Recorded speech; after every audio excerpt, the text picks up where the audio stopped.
Pues damos comienzo a esta quinta sesión del curso este breve también de Teresita, y se podía titular En las fuentes de la Iglesia. En las fuentes de la Iglesia. El último día veíamos la estructura del caminito y observábamos también que está compuesto de muchos elementos, pero todos ellos teológicos, todos ellos de fe, de oración, etc. Pero ese caminito se sitúa en un ámbito, y el ámbito en que aparece el caminito es lo que vamos a ver hoy. Este ámbito pues daría para mucho, porque cada tema de los que voy a presentar pues sería casi un tema de una charla de una hora, pero yo quiero hacerlos ver como configurando el caminito.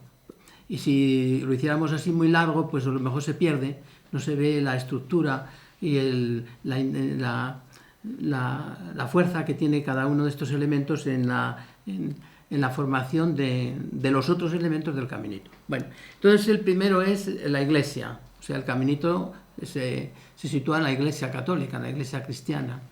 Yo decía también que se sitúa en el Carmelo. ¿Por qué?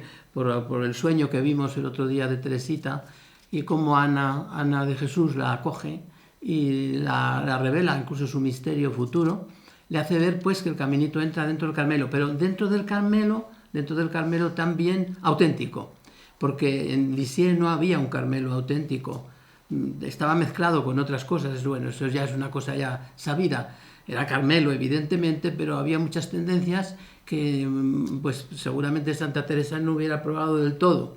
Entonces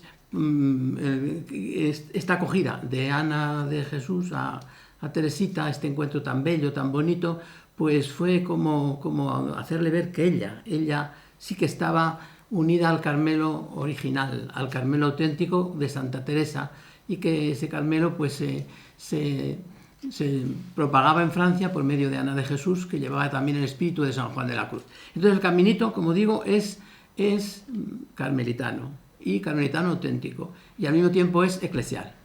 ¿Por qué? Porque Teresita se mueve en la Iglesia, lo fundamental de ella es como la Iglesia. Pero fíjense lo curioso de esto, cuando al principio se empezó a hacer como una especie de teología de Teresita, porque eso un poco, en el fondo es un disparate, porque Teresita tiene muchísima teología y no tiene teología, porque no formula y no es una teóloga profesional, y además no lo quiere ser, sino una persona llena de intuiciones, llena de vida, que al reducirlas después a pensamiento, pues muchas veces se puede perturbar un poco lo que es. Diríamos, una poetisa de la fe, Teresita. Bueno, pues al principio, cuando se hacían pues por temas, por ejemplo, se decía, ¿qué dice Teresita de Dios? ¿Qué dice del Padre? ¿Qué dice de Jesucristo? ¿Qué dice de la Iglesia? No se tocaba el tema de la Iglesia, claro, eso escandalizaba mucho. ¿Y por qué no se tocaba ese tema de la Iglesia?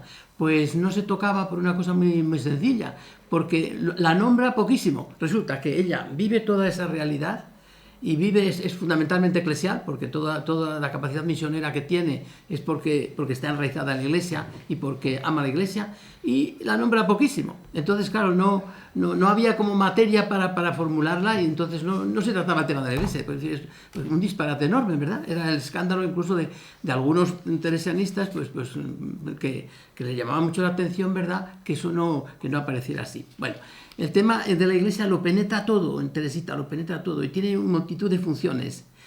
O sea, y si lo quisiéramos estructurar un poquito, pues entra en la doble realidad que tiene la Iglesia. La Iglesia, diríamos, del espíritu, de la Iglesia, el alma de la Iglesia, que pues es el alma de todos los creyentes que creen en Jesús, unidos a Él, como cuerpo místico y cabeza a Jesús, el Espíritu Santo como iluminando y dándole vida a todo. Eso está en Teresita muy claramente, pero también está la Iglesia que podemos llamar jerárquica. Tiene un contacto tremendo ella con la Iglesia esta jerárquica externa. Dicen algunos, no, Teresita nada más es la Iglesia del Espíritu, la Iglesia interior. No. Ella, el otro día yo contaba pues la referencia que tiene ella con los papas, que es muy grande, y por cierto, pues no es que me olvidara, no dije dos papas que han hablado de ella también muy, muy intensamente. Es decir, desde León XIII hasta aquí, todos los papas han tenido una predilección especial por Teresita. No nombré dos porque todavía no había comenzado su proceso de beatificación y canonización, y no nombré a San Pío X, que pues dijo que era, sin ser santa ni ser nada todavía, dijo que era la santa más grande de los tiempos modernos. Y allí un sacerdote le dijo, pero santidad, dice, pero si esta mujer no ha hecho nada extraordinario, y no ha hecho cosas extraordinarias, dice, repase su teología, reverendo, repase su teología, le dijo el Papa. Pero al mismo tiempo le dijo, lo extraordinario de esta mujer es lo ordinario. Precisamente lo sencillo, la sencillez de esta mujer es lo extraordinario de ella. Bueno, pues este Papa dijo eso de ella. Y como no lo dije, pues lo digo ahora también para que todo vaya uniéndose todo. Y luego Benedicto XV, el del 16 ya hablé, Benedicto XV pues dijo que fue el que introdujo la causa ya para el proceso de beatificación, pues Benedicto XV dice, yo deseo y pido que todos los fieles conozcan esta doctrina. Todos los fieles, no podía haber dicho la gente consagrada, la gente de conventos o la gente joven, no sé, no, dijo todos los fieles, de modo que esos dos papas que faltaban, pues fíjese. Entonces, esta idea de que, ya lo he repetido, pero lo vuelvo a decir, esta vinculación de Teresita con los papas le da una dimensión eclesial enorme, porque bastaría con esto para decir que esta mujer tiene que ser esencialmente de la Iglesia, o sea, que siente y vive la Iglesia, porque un papa evidentemente no hace ahí unas alabanzas especiales a un personaje que no tenga un contacto así muy fuerte. Y esta vinculación de los papas a Teresita está también en el campo afectivo. Entonces, todo esto habría que estudiar un poco, a ver, o sea, que no está estudiado, a ver qué significa esto en el proceso de Dios y en el proceso de la historia de salvación, ¿no? Que tengan una predilección tan especial, ya no solo porque la alaban por su historia, por su vida y por su manera de ser, sino que hay como una cierta afectividad. O sea, además de la alabanza, viene la devoción. Entonces, esto es una dimensión tremenda de Teresita en la Iglesia.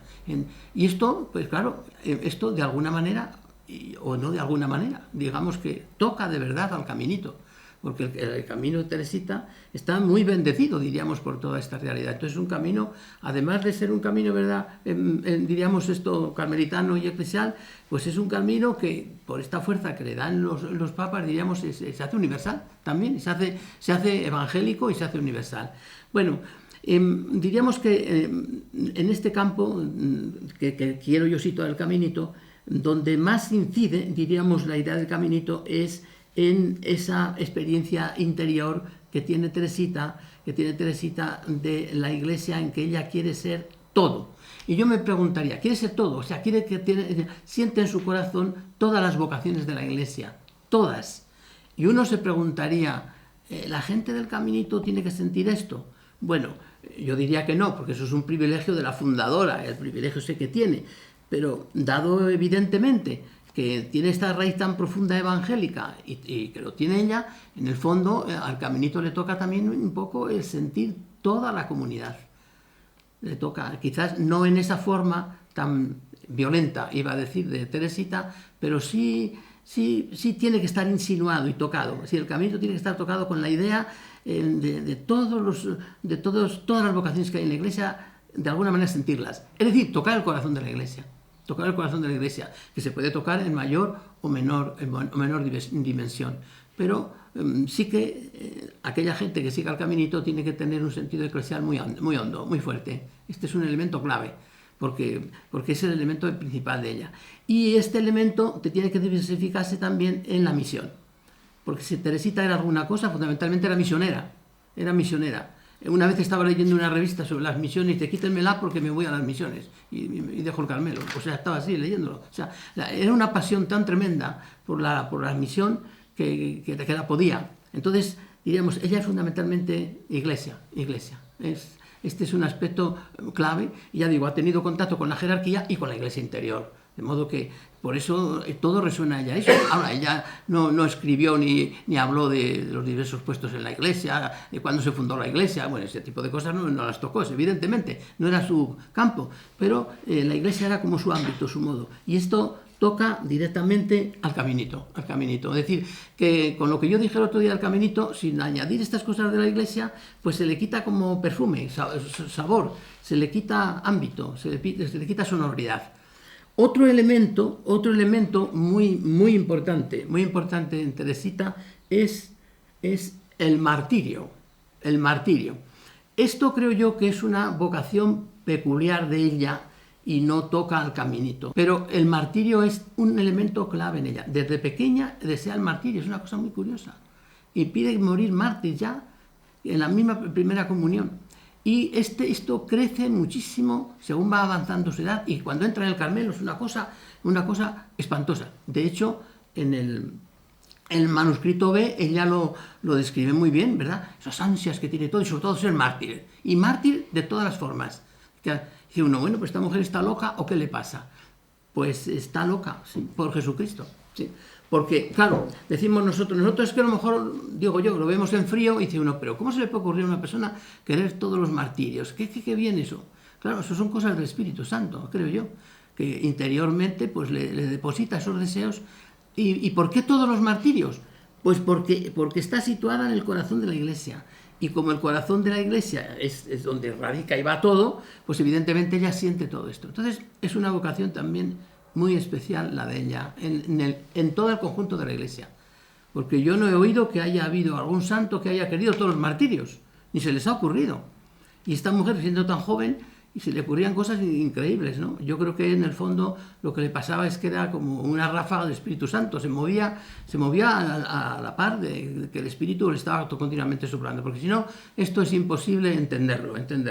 Bueno, pues este es un dato clave, el martirio, y que ha ido creciendo, y que ese martirio, como ella veía, ya llegó a comprender, porque en algún tiempo pensó que podía ser mártir. En el ambiente francés en que vivían entonces, pues se podía dar ese tipo de cosas, ¿no? Y además, como ella quiso ir bueno, no sé si quiso o estaba dentro de la comunidad, que fuera alguna religiosa, y se pensó en ella, a Indochina, pues pensó que podía también morir mártir. Siempre lo deseó. Y hubo un tiempo que pensó que podía serlo. Pero cuando ya vio que eso no podía ser, entonces entendió que el martirio suyo iba a consistir en el amor. O sea, ¿y en qué consiste que una persona que ame sea mártir? Pues en que el amor sea tan grande que la mate. Claro, eso es el martirio, es al final dar testimonio con la vida. Y era su deseo ardiente morir de amor. Y lo consiguió, como ya hemos visto. Entonces, este elemento yo creo que no pertenece al caminito. Esto es una cosa particular. Y que pertenece, pues ordinariamente los místicos, ya lo he dicho otra vez, pues tienen los deseos de vivir como Jesucristo, y todos desean sufrir, todos. No hay ningún místico que no desee sufrir. Dice uno, ¿están locos o qué les pasa? Pues no están locos, porque son gente muy normal. Son gente, vemos Santa Teresa, que es una mujer que es capaz de cualquier cosa, ¿verdad? Humanamente hablando, una mujer seria, tranquila, y tenía también esos deseos de sufrir por Cristo. Yo lo expliqué ya alguna vez, que es un enamoramiento especial que se produce en Jesucristo y que pertenece a una zona de personas que no revierte, diríamos, en todos los cristianos. Y yo creo que el caminito no estaría por ahí, no iría, este no sería un elemento así fundamental del caminito. Y otro elemento que ya pertenece también al caminito es, y ese sí que tiene que ser muy parecido al de Teresita, es el elemento de la oración. Como veis, todas estas cosas que estoy viendo hoy, las estoy recopilando porque para que el caminito tenga sentido, o cobre como eco. Lo que dije el otro día es como la sustancia, estos son ecos. Bueno, en la oración. Pues en la oración también pasa lo mismo. Le han querido aplicar a Teresita los conceptos normales de oración y no se saca nada. Y tiene todas las clases de oración, pero no se saca nada. ¿Por qué? Porque es que ella es siempre novedosa. Ella siempre es original en todo, es original. Y tiene una oración grandiosa, pero tan grandiosa que yo no la he visto en nadie. Porque fíjese que al final se atreve a identificarse con la oración de Jesús y dice, lo mismo que tú dijiste en la última cena, estos que me has dado, tal, lo dice ella de sus novicias. Y hace un canto a la oración desde la oración sacerdotal. Yo es que eso no lo he visto. O sea, que una persona se aplique la oración sacerdotal de Cristo y se le aplique, dice, tú, como me das tus palabras, como todo lo tuyo es mío, me das tus palabras, entonces yo, pues desde ahí oro. Y entonces esa oración es de lo más elevado que existe, pero es una oración de petición. O sea, y nosotros estamos acostumbrados a ver en la oración pues como estados de conciencia. Bueno, las personas pues hacen sus reflexiones y se inspiran un poco pues en Santa Teresa, que tiene muchos grados de oración y se van buscando como distintos grados o distintos modos. Eso Teresita no lo tiene. Posiblemente tiene zonas de grados de eso, pero ella no configura eso, y como que eso no le va a ella esa idea de los grados. Y incluso diríamos que la realidad interior, lo interior, el fondo del ser de la persona, pues yo creo que no, en Teresita eso no, sí, en Teresita no existe esa idea como de, hay una hondura muy grande, hay un yo profundo, pero no hay como esos estadios de que habla Santa Teresa. Ella dice, Jesús está en mí, pero no te dice cómo ni dónde, nada más es que está orando en ella. ¿Sí? Bueno, pues toda esta realidad de la oración ha querido ser como configurada, ¿verdad? Entonces no había en ella materia, pero si se la ve desde otra perspectiva, es fantástica. Entonces, podemos preguntarnos, ¿hay una oración contemplativa? Pues ahí, sí, hay una oración, ya de pequeñita era muy contemplativa. Era muy contemplativa. Sabemos que en el campo, cuando iba con su padre a pescar o de paseo, pues el campo la arrebataba. También tenía otro tipo de reflexión muy profunda, que cuando se sentía sola, a lo mejor se metía detrás de la cortina de su habitación y allí se pasaba pensando y le preguntaban, ¿pero qué haces allí en ese momento? Y ella decía, pues yo pienso. También en el colegio, cuando no tenía ganas de jugar o lo que fuera, se iba a la capilla y se quedaba pues contemplando. O sea, era una mujer que tenía una capacidad contemplativa muy grande. Pero yo pienso que ella no daba mucha importancia a esa capacidad en la oración. Lo que más importancia daba Teresita a la oración era la oración de petición. Lo suyo es oración de petición, que es comunión con Jesús muy profunda. No es solo yo pido, como muchas veces se hace, sino comunión con Jesús pues muy profunda. Y esa comunión con Jesús va siempre en la línea de pedir cosas. Cuando entra en el Carmelo, por ejemplo, dice, pues yo vengo al Carmelo a orar por los sacerdotes. Fíjate, o sea, mi vida es orar por los sacerdotes. La oración de petición en Teresita es clave, es fundamental. Pero es que no es oración de petición como nosotros la entendemos.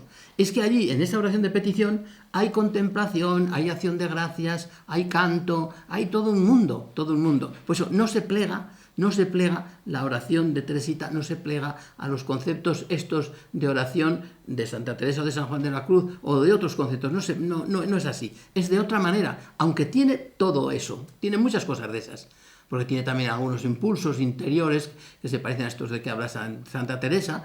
Puede ser que incluso tuviera la transverberación en un momento concreto, pero aunque no era lo suyo.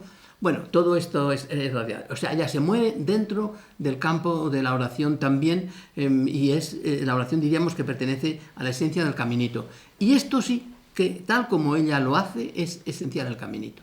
Es decir, la sequedad tremenda que experimentaba, esa sequedad que yo lo he explicado aquí como experiencia mística, profunda de Dios en otro aire, en otro mundo, en otra forma de ser, en otro estilo. Bueno, pues eso es del caminito. Esas soledades, esos impulsos a veces del corazón que dice ella, que es como un grito, es como una llama, una fuerza interior que le define. Bueno, ella le da a la oración, pues es un impulso, diríamos, del corazón, una simple mirada dirigida al cielo, un grito de agradecimiento y de amor, tanto en medio de la tribulación como en medio de la alegría. Fíjese, así, dice, yo definiría así la oración, dice ella. Pues casi es lo mismo lo que dice. Dice, es un impulso, es un grito, es una mirada, es todo el ser que brota, y que brota en distintas formas cada vez. Claro, si nosotros aplicamos esto a estos conceptos clásicos de oración, pues en el fondo sacamos muy poco, aunque está todo esto mucho más en una vertiente mucho más fuerte. Sobre todo porque en todo momento siempre es unida a Jesucristo. Y por tanto, todos estos momentos que parecen como una oración simple y muy sencilla, son de comunión profundísima. Como ese que he dicho, que eso ya es lo supremo. Pues pedir que la oración de Jesús pase por ella, sea la de ella, y llegue a sus discípulas, como a los discípulos de Jesús, y cita el Cantar de los Cantares, atráenos y correremos, esa frase tan bonita, pues atráeme y correremos, pues esa frase tan bella que indica verdaderamente que la atracción de Jesús que entra dentro de nosotros es la que hace que arrastremos todo lo que está a nuestro lado. Pues bien, el tema este de la oración es también clave en Teresita, pero en este aspecto. Por tanto, se pueden dar múltiples maneras de ser, de actuar, de moverse en el caminito, en el campo de la oración, como en ella. Entonces, no es uniforme. El campo de la oración, en el caminito no es uniforme, porque no es, diríamos, pues como en otros estados o en otros modos o en otras formas religiosas en que se establece como métodos de oración. Y se pone como temas concretos que tienen que desarrollarse en la oración o modos de contemplación. No, aquí no. O sea, en Teresita yo creo que es original cada persona. Pues la oración pues en Teresita pues es como muy compleja y se plega a muchos sentimientos y a muchos momentos espirituales. Pero evidentemente que tiene los contenidos esenciales y muy cercanos a las personas. Porque lo más frecuente en la persona orando es que se encuentre muchas veces en estados de sequedad. Y en Teresita tiene ahí un campo enorme de ejemplo. Y la oración que siempre queda como abierta es la oración de petición. Pero la oración de petición en Teresita pues es, como vemos, muy fuerte. Ella siempre está orando sobre todo por las misiones, en concreto por la misión es una cosa muy constante en ella, en la oración por las misiones, la oración por los sacerdotes allá como consagrada en el Carmelo. Ese tipo de oración pues es muy fácil de practicar, ¿no? Por lo menos muy accesible, ¿no? Incluso pues la oración de Jesús, pues ya que ella le abrió paso, pues podemos también nosotros hacer esa oración que hace Jesús por sus discípulos, hacerla nosotros por nuestra gente que está a nuestro alrededor, por la madre, por los hijos, o el maestro por los alumnos. Se puede hacer, porque eso entra dentro del caminito, y eso es bellísimo, porque realmente hacemos, diríamos, la oración conforme a la voluntad de Dios, porque está hecha por Jesús y está hecha así. Diría yo pues que este elemento de la oración es como muy importante, muy significativo y muy fácil para el caminito, muy fácil, y además siempre lleva consigo, que lo que he repetido varias veces, es comunión profundísima con Jesucristo, porque en Teresita no hay ningún elemento, ninguna cosa que signifique algo si no es la comunión profunda con Cristo. O sea, ella lo que intenta en todo es la comunión profunda con Cristo. Es más, tiene experiencias curiosas de la oración. Dice que la mayor parte de las inspiraciones grandes que tenía, no las tenía en la oración, las tenía fuera de la oración, y a veces en lugares muy poco, diríamos, sagrados. A lo mejor estaba trabajando o lavando o cualquier cosa y le venía una idea, o le venía una novicia y le preguntaba una cosa y le venían cosas a la cabeza que ella ni sabía quién se las mandaba, porque la novicia decía, pero está inspirada, le han inspirado lo que me pasa, porque se ponía a hablar y le contaba a la novicia lo que le estaba pasando sin saber, sin darse cuenta ella. Entonces yo creo que ella no ha querido, si me entiendes bien lo que quiero decir, pues lo voy a decir, no ha querido revalorizar la oración como tal, porque es que vive todo oración. Ella no distingue mucho en momentos de oración de este momento con el otro. Nosotros distinguimos un momento de oración, un momento sagrado, un momento... Yo creo que ella estaba toda sacralizada, no distinguía. Evidentemente distinguía, ¿me entienden lo que quiero decir? Distinguía materialmente las cosas, y cuando iba a oración y hacía oración, pero quiero decir que para ella orar era continuo, estaba continuamente en comunión con Jesucristo, entonces está con esa comunión, y por eso no es una cosa muy específica la oración, aunque hace un canto tremendo de ella, dice que es una reina, que lo puede todo, que es como una reina que entra y pide al rey, se lo da todo, dice, hace unos cantos muy grandes, evidentemente, pero luego en la vida real ella lo confiesa, que las mayores inspiraciones, las inspiraciones mejores, las más importantes, así, cosas muy llamativas, no las tenía en la oración, y las tenía fuera. Es más, en la oración muchas veces sabemos que medio se dormía, pero estaba muy enferma, evidentemente, todo esto pues se explica. pero, y no porque quisiera, evidentemente, como se puede entender, pero que ella podía pensar, pues, ¿qué oración hago yo? Y ya al final ni siquiera se preocupaba, decía, pues como los médicos pues le dan la anestesia a los enfermos para poderlos operar, pues a lo mejor nuestro Señor me deja a mí dormida y me opera en mí dentro, ¿no? Bueno, quiero decir que en la oración, como en todo, ella es muy original, y esa originalidad y esa forma pues da pie para que realmente pues la gente del Caminito la pueda seguir, porque es muy multiforme, y como es multiforme pues se puede seguir fácilmente. Y sobre todo la gente se puede consolar, porque si se siente en sequedad, dice, pues la fundadora tenía más sequedad que yo, así que no voy mal por el camino. Si la sequedad proviene, evidentemente, del interior de Dios, no de nuestra flaqueza o de nuestras cosas, de no ser fieles, que a veces la sequedad viene por no ser fieles al proyecto de Dios. Bueno, bien, pues todo este ámbito pertenece también al Caminito. Y ahora hay un aspecto muy amplio que pertenece también al Caminito, que son los sacramentos. Esto se ha estudiado recientemente, y ya un poco anteriormente también. El cardenal Garrone, ya que estaba en el Concilio Vaticano II, pues hablaba de que los sacramentos son constituyentes en la vida de Teresita. Por tanto, son constituyentes en la vida del Caminito. Porque el camino de Teresita no tiene grandes cosas donde apoyarse. Pues tiene que apoyar en las cosas de la Iglesia. Entonces, ¿dónde se apoya? Tiene que apoyar en la realidad sacramental. Tiene que vivir eso, porque es un camino esencialmente, como dije, cristiano, ya que el ascensor son los brazos de Jesucristo. Más cristológico no puede ser el Caminito, ¿no? Ella entiende el don de la gracia, ¿verdad? El don de la gracia como una cosa que es Jesucristo.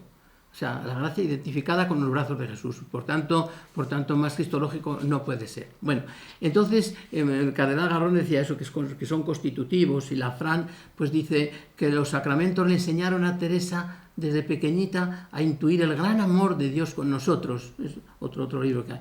Y más tarde todavía, de estos dos autores, pues sobre los sacramentos escribió Fernando Millán, que es un carmelita de la antigua observancia, que fue general y que lo conocemos aquí todos mucho. Pues escribió un articulito muy bonito sobre los sacramentos en Teresita, sobre todo fundamentalmente sobre el sacramento de la confesión, de la comunión, de la confirmación. Estos tres sacramentos, que son los que pues ella vivió y celebró, porque el de la unción de enfermos pues no está narrado por ella, y está pues narrado por sus hermanas, entonces no tiene ahí mucha consistencia. Del bautismo habla poquito, pero yo voy a comenzar primero, antes de todo, decir un poquito el ambiente de lo que son los sacramentos, pero muy brevemente, y lo que le pasaba a Teresita a la hora de formular las cosas, que le pasaba cosas como le pasa a la gente moderna, que quiere formular cosas espirituales y tiene como muchas dificultades. Bueno, en primer lugar, Teresita tenía una capacidad muy grande del símbolo. Bueno, vemos, por ejemplo, solo con coger uno, pues ya pues nos llama la atención. El de la florecita que cogió su padre cuando ella le comunicó que quería ser carmelita, y que cogió su padre, arrancó una florecilla y dice, mira, esta es como tú, esta florecita la coges. Ella llevó esa flor, la tuvo siempre guardada, y cuando ya estaba escribiendo el manuscrito se decía, ya se ha roto la raíz de la flor, esto indica que yo me voy a romper también. Tenía una sensibilidad enorme. También decía, bueno, eso lo conocéis, dice, la naturaleza se plega a lo que a mí me pasa. Cuando estaba triste, llovía. Cuando no sé qué, cosas así, ella lo narraba. Cuando narró de su vocación, muchas cosas, dice, la naturaleza funciona a mi aire. Me parece que los estados de mi alma, los estados de mi conciencia, los estados de mi alma, parece como que la naturaleza pues lo refleja. Entonces tenía mucha capacidad de esta realidad. En los manuscritos autobiográficos vemos cómo maneja pues bastantes símbolos, ¿verdad? Para hablar de ella misma, continuamente de ella misma. Por tanto, está como muy cerca, ¿verdad? Muy cerca al símbolo. Pero tiene una cosa también curiosa, Teresita, cuando habla de las cosas espirituales, que se parece pues a la modernidad, a la gente, bueno, o a la posmodernidad. Pues dice cómo lo espiritual es muy difícil explicarlo, y no se puede explicar, viene a decir eso. O sea, tiene ella podemos decir que tiene como una lucha tremenda con el lenguaje, incluso como el teólogo, ¿no? Que dice, bueno, las cosas de Dios, a ver cómo se pueden explicar. Pues encuentra dificultad, dice que lo que siente el corazón no lo entiende el entendimiento, y lo que tengo en el entendimiento no soy capaz de expresarlo con la pluma. Eso lo dice ella muchas veces en cartas a sus hermanas, sobre todo a Celina o a su prima María Green, pues le está diciendo, me vienen cosas al pensamiento que esto no se puede explicar, esto lo dejamos para la eternidad. O sea, ella tiene un problema de lenguaje, es evidente. El problema de lenguaje que existe para las cosas de Dios, que hay una teología pues que dice, esto no se puede explicar, una teología pues del silencio, dice, bueno, pues lo contemplamos en el silencio, pero no se puede teologizar. O una teología de la negatividad, decir, bueno, pues solamente se puede saber de Dios más bien lo que no es que lo que es. O sea, una especie así de lenguaje que al final, muchos de estos personajes, pues al final vienen a decir que el lenguaje, cuando lo empleamos en cosas de Dios, en realidad destruimos a Dios. Pues algunos llegan a decir, por ejemplo, que la teología pues ha encadenado a Dios o le ha dado una larga agonía, pero no le ha hecho más, le ha dado una larga agonía. Dicen esto. Bueno, ella no se mueve evidentemente, ni conocía estas cosas, ni conoce estas cosas, pero sí se mueve en este problema del lenguaje, sí se mueve. Y entonces lo que le sirve a ella esta incapacidad, ¿verdad?, de poder reflejar las cosas, esta incapacidad le mueve para ir al cielo. Dice, bueno, pues le incita a levantar el corazón y ponerlo arriba. Y dice, pues allí explicaremos estas verdades, allí comprenderemos esto, allí entenderemos con perfección toda esta realidad. Allí será el lugar donde nosotros podamos expresarnos y podamos ver todo lo que nos ha pasado interiormente, que ahora no se puede comunicar, pero está en esa línea. Bueno, pues comenzamos un poquito por el bautismo. El bautismo, evidentemente ella no tiene conciencia de su bautismo, pero, y habla poquito como en todas las cosas, pero fijaos bien, es clave toda la concepción bautismal de ella, es clave, porque le dice a su hermana María, que fue su madrina de bautismo, pues le dice, te doy las gracias porque me prestaste la voz para prometer servirle siempre a Jesús. Entonces, es una vinculación enorme en esta idea de bautismo con la idea de Jesús, de servicio a Jesús. Y entonces ella tiene una conciencia muy claramente cristiana, muy hondamente cristiana. De tal manera que diríamos que, por ejemplo, pues todo, cuando va a Roma es como se nota cómo era una cristiana de verdad, ¿no? Va a Roma y visita las cosas, pero sobre todo lo que va a visitar es el Coliseo, donde se encuentra con los cristianos antiguos que mueren por la fe. Entonces, este sentido, ¿verdad?, de cristianismo hondo que tiene, pues le viene de esa dimensión cristiana, de esa dimensión bautismal. Y ese deseo de Jesucristo, que cada vez crece más, y de la santidad, ella ve que viene del deseo, viene del origen del bautismo, de ser cristiana, no le viene de otro sitio. De modo que, aunque no nombra mucho ese sacramento, ella vive esta realidad, pero se ve que conscientemente, como cristiana, o sea, se siente realmente vinculada a Jesucristo desde ahí. Ella no conoce pues que el bautismo es un baño en Cristo, todo este tipo de cosas que nosotros sabemos por Sagrada Escritura. No conoce eso que le haría muchísimo bien. Pero en el fondo vive realidades de estas, sobre todo ese ser hondo de lo cristiano, de lo que toca como fuerza interior todo su ser y como que lo enraiza y lo da vida. Y luego la vinculación del bautismo con la comunidad, o sea, con la iglesia, el sentirse cristiana. Eso es evidente que está muy fuerte en ella. No vivió su bautismo, claro, evidentemente, pues era una niña y no lo vivió. Entonces, pues no podemos decir qué ha dicho de aquella experiencia. Pero sí que en las otras ha tenido experiencias de los otros sacramentos. Y de la misma manera que nosotros vamos diciendo, por ejemplo, que el sacramento en la época de Teresita pues era una cosa más bien ritual, era como una cosa que se hace, no tenía sentido personalista. Nosotros es que no nos damos cuenta lo que ha significado el Concilio Vaticano II, y los anteriores, a lo anterior al Concilio Vaticano II, que ha habido una teología tremenda de la liturgia, de la sacramentaria, de todo. Y nosotros tenemos una riqueza mental que no nos damos cuenta. Pero en su época, pues el bautismo era como un rito. Evidentemente que la Iglesia lo pensaba bien, pero en la gente, ¿cómo llegaba? Era como un rito que se implicaba, te ponían el agua, eres cristiano. O te ponían un poquito de aceite o lo que fuera, pues mira, ni siquiera decían que ha venido el Espíritu Santo, te han confirmado. Se hablaba poquito de eso, se han confirmado. Y así todo un poco. Bueno, pues si nosotros ahora observamos a Teresita en los sacramentos, ella en cada sacramento que va a recibir, lo vamos a ver ahora brevemente, pues tiene todas estas características que tiene los sacramentos. El sacramento ahora, bueno, entre tantas cosas que hay, ¿verdad?, entre tantas percepciones que hay del sacramento, pues el sacramento fundamentalmente es un encuentro. Segundo, después es un encuentro amoroso. Después es una fiesta. Es una fiesta. Es algo escatológico. Y finalmente es algo eclesial.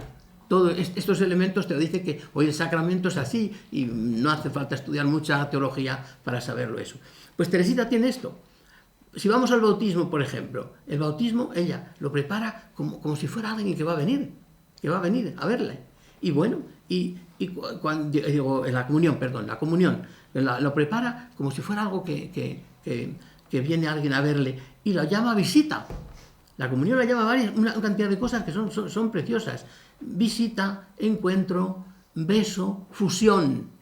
Aquí solamente en el sacramento de la Eucaristía, solamente en la Eucaristía, podemos decir que están ya reflejados todas las ideas que modernamente tienen sus sacramentos. Pero bueno, vamos a fijarnos solo en el encuentro. Dice, es un encuentro, y se encontró con Jesús allí en el sacramento de la Eucaristía. Y el encuentro fue maravilloso. Después diré, cuando diga que es un encuentro de amor, cómo fue. Y en la confirmación, el encuentro fue fantástico. Ya lo he dicho aquí de pasada. Bueno, ella dice, no sé cómo la gente no se prepara para este sacramento. No sé cómo no se da importancia a este sacramento. No sé cómo no se da importancia a este sacramento. Ella misma ya se quejaba. Se llena de alegría porque el obispo no puede ir a tiempo y en vez de estar un día, está 2 días de retiro. Una niña pequeña de retiro. O sea, lo está celebrando con una cosa. Pero claro, no solamente eso, sino allí hay un verdadero encuentro con el Espíritu Santo. Un verdadero encuentro. Ella lo dice muy sencillamente, pero es que todo lo dice así como sencillo. Pero hay un encuentro muy bonito que después le vamos a sacar pues lustre a este encuentro. ¿Por qué? Porque mire, yo lo he contado aquí ya cómo hace el Espíritu Santo muchas veces, y ya me da esta vergüenza decirlo, que cuando el Espíritu Santo encuentra oposición, pues hace ruido, hace o fuego, o viento, o lo que sea, y cuando no hay oposición no hay nada. Pero no solamente eso le pasó a Teresita, que dice, no me pasó como el día de los apóstoles, que hubo tanto clamor externo, ¿verdad? Tanto ruido, tanta fuerza. No, fue todo como una brisa suave, como lo que le pasó a nuestro padre Elías. Bueno, eso es fantástico, porque claro, eso es que ella recibe con el Espíritu Santo el espíritu de profecía, y ella es como una ráfaga suave del Espíritu Santo. Aquí podríamos profundizar mucho, pero lo dejo después para otro de los elementos. Bueno, pues esto es un encuentro. Y si vamos a la confesión, lo de la confesión es tremenda. Como ella cree que el sacerdote es el mismo Dios que viene.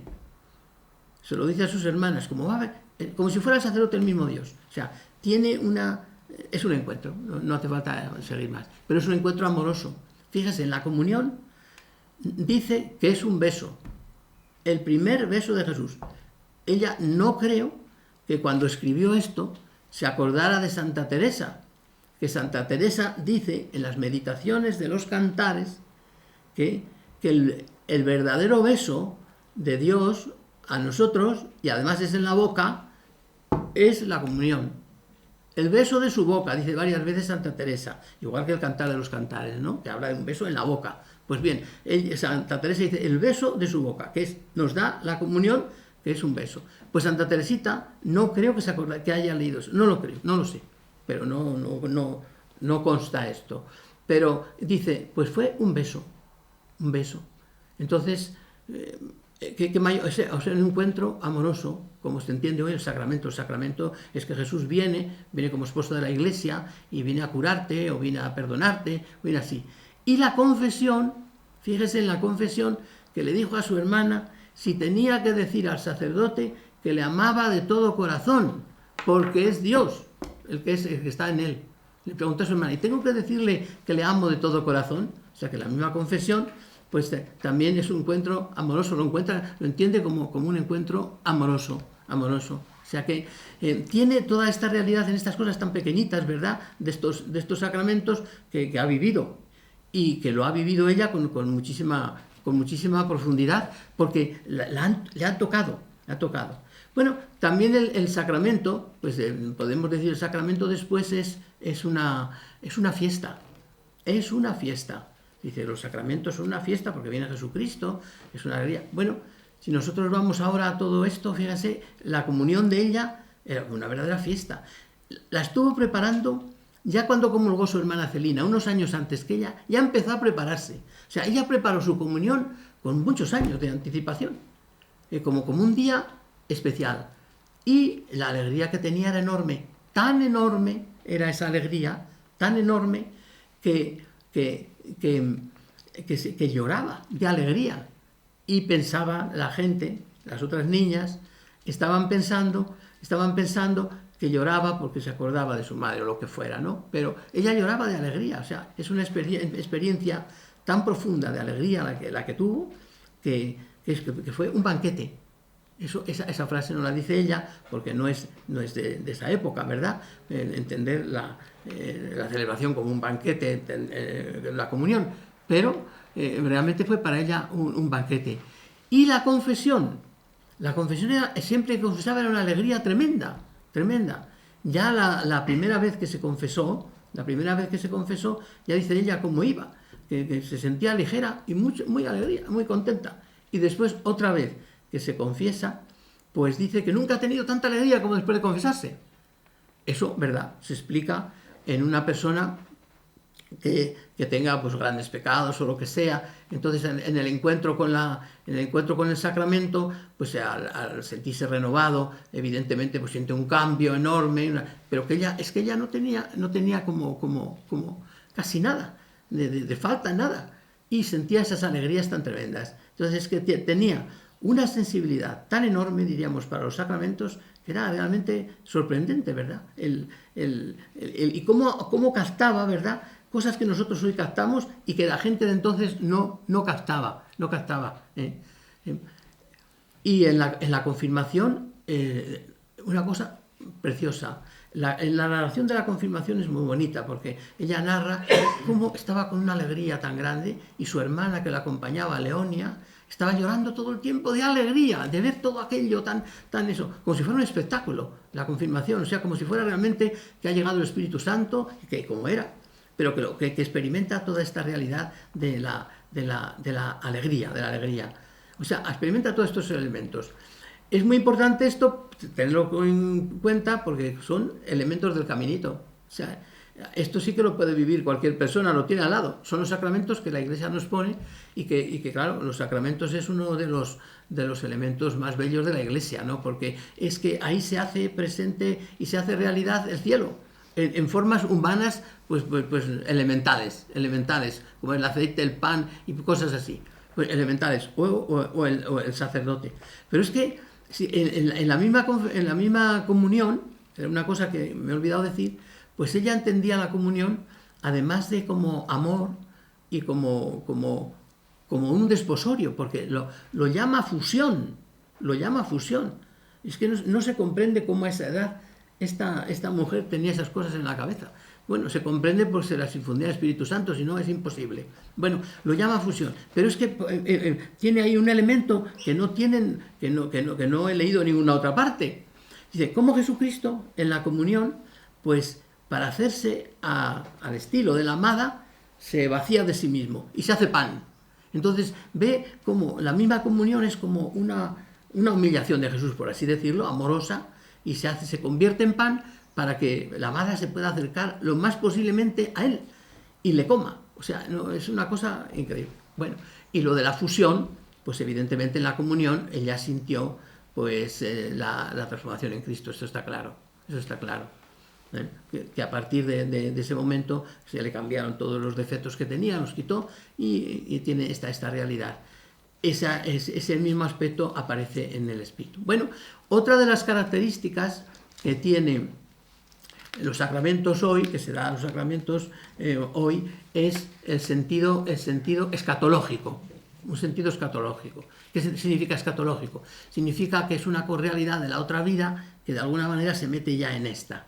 Es lo que antes les decía. Entonces, los sacramentos son pues una presencia viva de Dios que se nos hace realidad aquí abajo en formas nuestras, en formas muy elementales y que nosotros somos capaces, ¿verdad?, de entenderlas y de comprenderlas. Bueno, pues ella tenía un sentido de esto bárbaro, pero no la expresión, sentido escatológico de todo. Primero porque era una romántica, y esto lo entendía como que estábamos fuera de la patria, estábamos en el extranjero, somos peregrinos. La idea de peregrino era una cosa que ya la tenía muy metida. Muy metida todo. O sea, es una idea que está en casi todas sus páginas, que habla continuamente de que cuando se desaparecerán las brumas de este mundo, cuando ahora Dios ya nos ve allí en la eternidad. Si se la puede acusar de algo es que entiende la vida como una cosa de paso, muy de paso. No de paso, sino muy de paso. Y cuanto antes mejor. O sea, tiene esa idea. Bueno, pues esa idea la tiene muy aplicada, la lleva luego muy aplicada a los sacramentos, ese sentido de escatología, ¿no? Es como, y percibe toda esa realidad de los sacramentos, la percibe como una cosa, ¿verdad?, que entra en ella de la otra vida y la arrastra. Así todos los sacramentos. Siempre que iba a un sacramento se transformaba. Y dicen algunos de estos autores que he citado, que el padre Pichon, cuando le dijo que no tenía ningún pecado, que no había pecado nunca mortalmente, que estuviera tranquila, apenas entró en el Carmelo, tuvo una entrevista con el padre Pichon, que era el confesor de sus hermanas, y se fue a confesar porque andaba ya con dudas y con temores de si habría ofendido alguna vez al Señor y tal. Y el padre le dijo: yo digo que no ha ofendido nunca. Y dicen estos autores que hizo mal, porque tenía que haberle dicho: es verdad eso, pero todos tenemos una condición pecadora. Que era una cosa que Teresita no tenía. Es decir, Teresita sabía una cosa, que todo lo que tenía la gracia, y que no era nada mérito suyo, pero no tenía la idea de pecadora. Eso no lo tenía. Ella se confesaba, evidentemente, pero no. El sentirse pecadora nunca. Eso no iba con ella. Era una cosa muy especial. Sabía que Dios, ella decía: Dios se ha anticipado y me ha concedido estas cosas, me las ha concedido a mí y me las ha regalado. Se ha anticipado, me ha curado antes, pero yo soy pecadora por naturaleza, pero me lo ha quitado. Y no tenía esa condición.